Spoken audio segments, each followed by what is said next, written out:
জানলে অবাক হবেন যে বেয়ার গ্রিলসের সবচাইতে বড় ভয় ছিল উচ্চতা নিয়ে। এমনকি তার এই ভয় কোনো স্বাভাবিক ভয় ছিল না, এটা ছিল একটা বিরল রোগ, যে রোগের কারণে মানুষ উচ্চতাকে ভয় পায়। কিন্তু মজার ব্যাপার হলো তার কিছু বছর পর থেকেই সেই ভীতু বেয়ার গ্রিলসের শো শুরু হতে থাকে বিশাল উচ্চতায় হেলিকপ্টার থেকে নিচে লাফ দেওয়ার মাধ্যমে।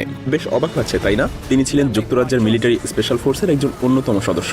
সেই সাথে প্যারাশুটিংয়ে ছিল তার অনেক বেশি দক্ষতা। 1996 সালে জাম্বিয়ার একটা মিশনে তিনি 16,000 ফুট উঁচু থেকে লাফ দিয়েছিলেন। সেইবার তার প্যারাশুটটা আর কাজ করেনি, যদিও লাফ দেওয়ার সময় তিনি প্যারাশুটটা খুলে দিয়েছিলেন। কিন্তু প্যারাশুটটা ঠিকঠাকভাবে বাতাসে না খোলায় বেয়ার গ্রিলস অনেক দ্রুত গতিতে নিচে পড়তে থাকে। মুহূর্তের মধ্যেই তিনি বুঝতে পারেন যে তার প্যারাশুটটা আর কাজ করছে না। বেয়ার গ্রিলস অনেক চেষ্টা করতে থাকে যাতে তার প্যারাশুটটা পুরোপুরিভাবে খুলে যায়, আর এভাবেই চেষ্টা করতে করতে বেশ কিছুক্ষণ পরে পাথর আর গাছের সঙ্গে ধাক্কা খেয়ে তিনি মাটিতে আছড়ে পড়েন। নিচে পড়ে যাওয়ার পরে বেয়ার গ্রিলস পিঠে মারাত্মক আঘাত পান, কিন্তু এত উপর থেকে পড়ে যাওয়ার পরেও তার জ্ঞান ছিল। তিনি একদমই নড়তে পারছিলেন না, শুধু মাটিতে লুটিয়ে প্রচন্ড ব্যথায় কাতরাতে থাকেন। তিনি শুধু এই আশায় হাল ছাড়েননি যে তার সঙ্গীরা হয়তো তাকে বাঁচাতে আসবে। এদিকে ব্যথা তীব্র থেকে এতটাই তীব্রতর হচ্ছিল যে সেটা সহ্য করার মতো ছিল না। আর তাই তো পরবর্তীতে তিনি বলেন সেই যন্ত্রণা সহ্য করার চাইতে মৃত্যুও অনেক ভালো ছিল। অনেকটা সময় এভাবে পড়ে থাকার পরে তার সঙ্গীরা এসে তাকে আফ্রিকার একটা হাসপাতালে নিয়ে যায়। এরপর ডাক্তার যখন তার পিঠে একটা ইনজেকশন দেয় তখন তার ব্যথাটা ধীরে ধীরে কিছুটা কমতে শুরু করে। যদিও তখন তার মনে হচ্ছিল তিনি হয়তো আস্তে আস্তে সুস্থ হয়ে উঠছেন, কিন্তু ডাক্তার বলেন তিনি আর কখনোই চলতে পারবেন না। এটা শুনে 31 বছর বয়সী বেয়ারের দুনিয়া যেন মুহূর্তের মধ্যেই অন্ধকার হয়ে যায়। তিনি যখন তার এক্স রে রিপোর্ট দেখেন তিনি দেখতে পান তার পিঠের 3টা হাড় ভেঙে গেছে বললে যেন ভুলই হবে, কারণ তার হাড়গুলো বলা চলে পুরোপুরিভাবে গুঁড়ো হয়ে গেছে। তিনি সামান্য চলাফেরাও করতে পারতেন না। তিনি বলেন উপর থেকে পড়ে যতটা না ব্যথা পেয়েছি তার থেকে বেশি কষ্ট হয়েছে 1 বছর হাসপাতালে থেকে এই হাড় জোড়া লাগাতে।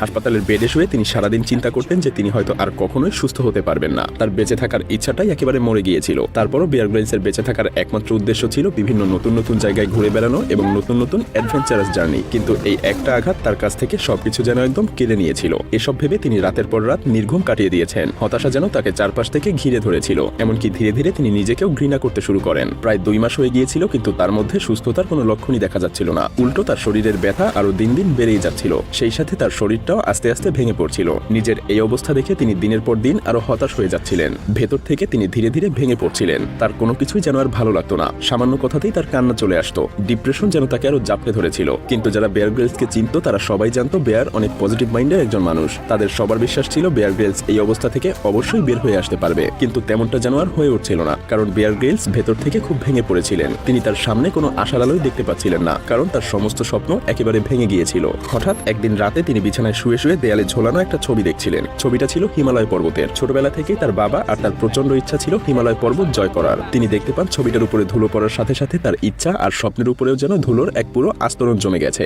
সেই রাতে তার পাশে কেউই ছিল না, তিনি ছিলেন সম্পূর্ণ একা। তবুও অনেক সাহস করে কোনো মতে সে ছবিটার কাছে গিয়ে ধুলো পরিষ্কার করে ভাবতে থাকেন কিভাবে তিনি নিজেকে বাঁচাতে সেই শক্তি যোগাবেন, কিভাবে তিনি সেই হিমালয় পর্বত জয় করবেন। এসব কিছু ভাবতে ভাবতেই তিনি ঘুমিয়ে পড়েন। বেয়ার গ্রিলসের সাবকনশিয়াস মাইন্ডেও যেন এই চিন্তাটা একদম গেঁথে যায়। পরদিন সকালে ঘুম থেকে উঠে তার দাদির একটা কথা মনে পড়ে। ছোটবেলায় তার দাদি তাকে বলেছিলেন, বেয়ার, জীবনে যা কিছু হয় তা ভালোর জন্যই হয়। মানুষই নিজেকে খুশি করার কিংবা দুঃখী করার উপায় খুঁজে নেয়। যখনই তুমি কোনো বিপদে পড়বে এটা মনে করবে যে যা কিছু হচ্ছে সৃষ্টিকর্তার ইচ্ছাতেই হচ্ছে, আর সৃষ্টিকর্তা কখনো খারাপ কিছু হতে দিতে পারে না। সেই সময়টাতে এই কথার অর্থ তিনি বুঝে উঠতে পারেননি। বেয়ার তখন ভাবতে থাকে, তাই তো, তিনি তো এই দুর্ঘটনায় মারাও যেতে পারতেন, কিন্তু তিনি বেঁচে আছেন, নিশ্চয়ই সৃষ্টিকর্তা তার জন্য ভালো কিছু রেখেছে। এরপর তার সব চিন্তা দূর হয়ে যায়। জীবনে কি তিনি আর কোনোদিন হাঁটতে পারবেন, স্পেশাল ফোর্সে ফিরে যেতে পারবেন? তার এসব চিন্তা ভাবনা যেন হাওয়ায় মিশে যায়। আর এই ওভার থিঙ্কিং গুলো কমিয়ে দেওয়ার সাথে সাথে তিনি মানসিক শান্তি পেতে শুরু করেন। একই সাথে তার নেগেটিভ স্ট্রেসও কমতে শুরু করে। নিজের শরীরের আগে তিনি নিজের মনকে সুস্থ করতে শুরু করেন। মন ভালো থাকলে শরীরও ভালো থাকতে বাধ্য। নিজের মনকে এভাবে কন্ট্রোলে নিয়ে আসার কিছুদিন পরে তিনি শারীরিকভাবেও উন্নতি করতে শুরু করেন। হাড়গুলো জোড়া লাগতে শুরু করে। সেই সময়টাতে আবারও তার সবচাইতে কাছের বন্ধু জেমির একটা কথা মনে পড়ে। জেমি তাকে বলেছিলেন, একমাত্র সৃষ্টিকর্তার ইচ্ছাই মানুষের জন্ম এবং পুনর্জন্ম হয়, আর এই ইনজুরিতে তোমার একটা পুনর্জন্ম হয়েছে। এখন তুমি একটা ছোট বাচ্চার মতো, যার না আছে কোনো অতীত নিয়ে দুশ্চিন্তা আর না আছে কোনো ভবিষ্যৎ নিয়ে দুশ্চিন্তা। যদি কৃতজ্ঞতা প্রকাশ করতেই চাও তাহলে বর্তমান নিয়ে করো। আর তাই তো বেয়ার গ্রিলস প্রায় বলেন, আমাদের জীবন খুবই কম দ্বিতীয়বার সুযোগ দেয়, আর যদিও কখনো দিয়ে দেয় তার জন্য আমাদের অবশ্যই কৃতজ্ঞ থাকা উচিত।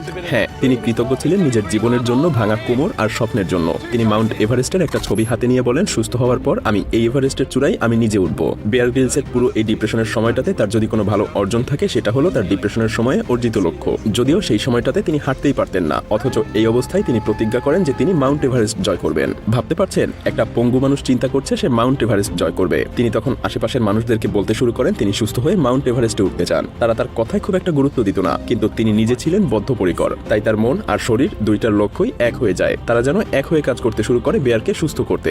ভয়ানক সেই দুর্ঘটনার 3 মাসের মাথায় তার ব্যথা কমতে শুরু শুরু করে, আর 8 মাস পরে তাকে হাসপাতাল থেকে রিলিজ দিয়ে দেওয়া হয়। মাত্র 1 বছরের মধ্যেই তিনি পুরোপুরি সুস্থ হয়ে যান, যদিও ডাক্তাররা তাকে নতুন করে মিলিটারি ট্রেনিং করতে মানা করেছিলেন। কিন্তু কোনো চাকরি ছাড়া তো আর টাকা উপার্জন করা সম্ভব না। এদিকে বেয়ারের সেই স্বপ্ন পূরণ করতে 25 লক্ষ টাকার প্রয়োজন ছিল, সেই সাথে হিমালয় পর্বতে ওঠার ট্রেনিং এর জন্য আরো বেশ কিছুটা অর্থ। তিনি এই অর্থ উপার্জনের জন্য শত শত কোম্পানির কাছে স্পন্সরশিপের জন্য আবেদন করেছিলেন, কিন্তু সবাই তাকে রিজেক্ট করে দেয়। এতবার রিজেকশনের পরেও কিন্তু তিনি থেমে যাননি, আরো অনেকের সাথে কথা বলেন, কিন্তু সবাই তাকে নিরাশ করে দেয়। অবশেষে একটা আর্মড ফোর্সেস চ্যারিটি তাকে এই স্বপ্ন পূরণে সহায়তা করতে রাজি হয়। ঠিক সেই ভয়ানক প্যারাশুটিং এর অ্যাক্সিডেন্টের 18 মাস পর 1998 এর 16 মে নিজের ছোটবেলার সেই স্বপ্ন বেয়ার পূরণ করেন। তার মাউন্ট এভারেস্ট জয়ের জার্নিটাও যেন একটা ভিন্ন গল্প ছিল। সেটা মোটেও সহজ কিছু ছিল না। হিমালয় পর্বত বিজয় করার সময় তিনি তার 4 জন সহকারীকে নিজের চোখের সামনে প্রাণ হারাতে দেখেছেন। বেয়ার নিজেও 2 বার মরতে মরতে বেঁচে গিয়েছিলেন। ব্রিটেনের সবচাইতে কম বয়সী হিসেবে তিনি এভারেস্ট জয় করার খ্যাতি অর্জন করেছিলেন। তখন অনেকেই তাকে বিভিন্ন সেমিনারে ডাকতে শুরু করে, তাকে নিয়ে বিভিন্ন ডকুমেন্টারি বানানো হয়। অবশেষে ডিসকভারি থেকে তাকে সেই সুযোগ দেওয়া হয় যা তাকে সারা বিশ্বজুড়ে খ্যাতি অর্জন করতে সাহায্য করেছে।